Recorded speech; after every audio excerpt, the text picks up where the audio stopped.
ገብረ ዮሐንስ አዶናይን እንዴት ትገልጸዋለህ?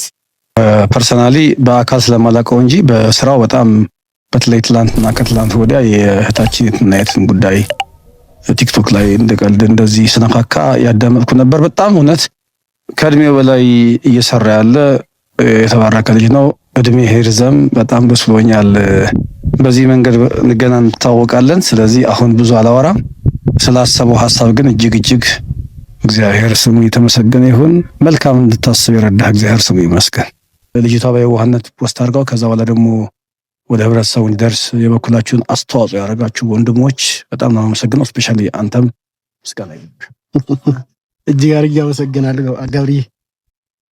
በጣም ቴንክ ዩ። በዚህ ሰዓት ታላቅ የተባለ የምስራችና አስደሳች መረጃ ተሰምቷል።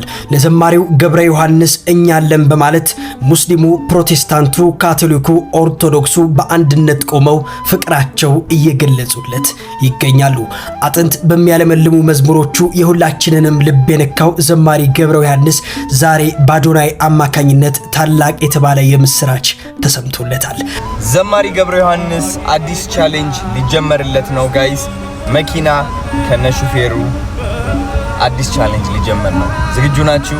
እስከማሳውቃችሁ ጠብቁና ከዛ ቻሌንጁን እንጀምረዋለን። ወዳችኋለሁ። መኪና ከነሹፌሩ የሚል አስደናቂ ቻሌንጅ በቅርቡ ሊጀመርለት መሆኑ መላውን ኢትዮጵያውያን በደስታ አስክሯል። ይህ ዜና ኢትዮጵያውያን ማለት ምን ያህል አንድ እንደሆነንና እንዲሁም ደግሞ በችግር ጊዜ ሃይማኖት፣ ዘር፣ ቀለም እንደማይከፋፍለን በተግባር የሚያሳይ ሆኗል። በአዶናይ ቪዲዮ ስር የሚታየው ኮሜንት የኢትዮጵያውያን ፍቅር፣ የአጋርነትና እንዲሁም ደግሞ የእርስ በርስ መተሳሰብ ታሪካዊ ማሳያም ሆኗል።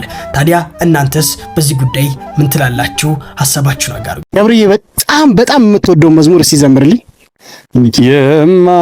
የማይሸረሸር አለቴ የማይናጋ መሰረቴ ኢየሱስ ክርስቶስ ሞገሴ አንተነ የጽድቅ ልብሴ የሚለው መዝሙር በጣም ወደዋለሁ። ገብርዬ ኦርቶዶክሱ ብቻ አይደለም ፕሮቴስታንቱም እስልምና እምነት ተከታዮችም ሁላችንም ከገብርዬ ጎን ነን እያሉና ምን ትላቸዋል? ሁሉንም እውነት ደስ ብሎኛል በጣም። በዚህ አጋጣሚ ያው ባለፈውም ሳዳምጥ ምናልባትም የመጀመሪያው ኮሜንት ሰጪ በእስልምና እምነት ውስጥ ያለ ወንድም ሊሆን ይችላል ብዬ ገምታለሁ። የሰማሁት መረጃ ነው እና በጣም ይሄ ትልቅ እውነት ትልቅ ነገር የመተባበር መንፈሳችንን እጅግ ደስ የሚያሰኝ ስለሆነ በዚህ አጋጣሚ ለወንድማችን ያለኝ አክብሮት እገልጣለሁ። ያው ኦርቶዶክሳውያን በእምነት አብረን ስለሆንን ግን በእምነት የማይመስሉ ሰዎች በዚህ ተሳትፎ ደግሞ መግባታቸው በጣም ደስ የሚያሰኝ ነው እና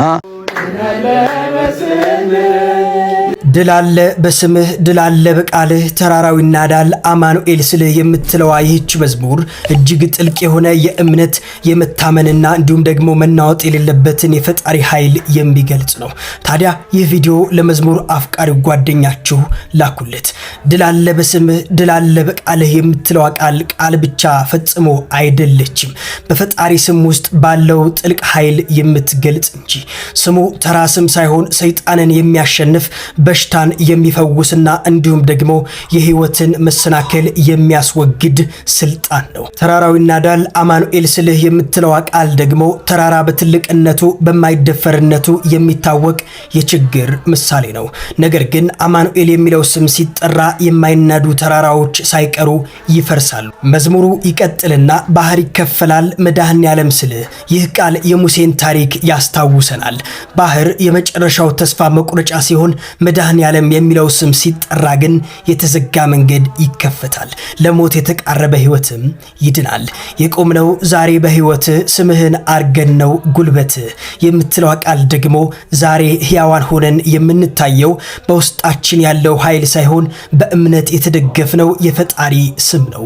ስሙ የህይወታችን ጋሻ እንዲሁም ደግሞ የጉልበታችን ምንጭ ነው። ከሜዳ ተጠርተን ብንነክስም ሆነህ ነው ክብርና ሞገስ የምትለዋ ይህች ቃል ደግሞ ከምንም ተነስተን ወደ ከፍታ ስንወጣ በሰው ጥበብ ሳይሆን በፈጣሪ ቸርነት መሆኑ የምታሳይ ቃል ነች። ታዲያ እናንተስ ስለ ዘማሪ ገብረ ዮሐንስ መዝሙር ምን ትላላችሁ? ሐሳባችሁን አጋሩኝ።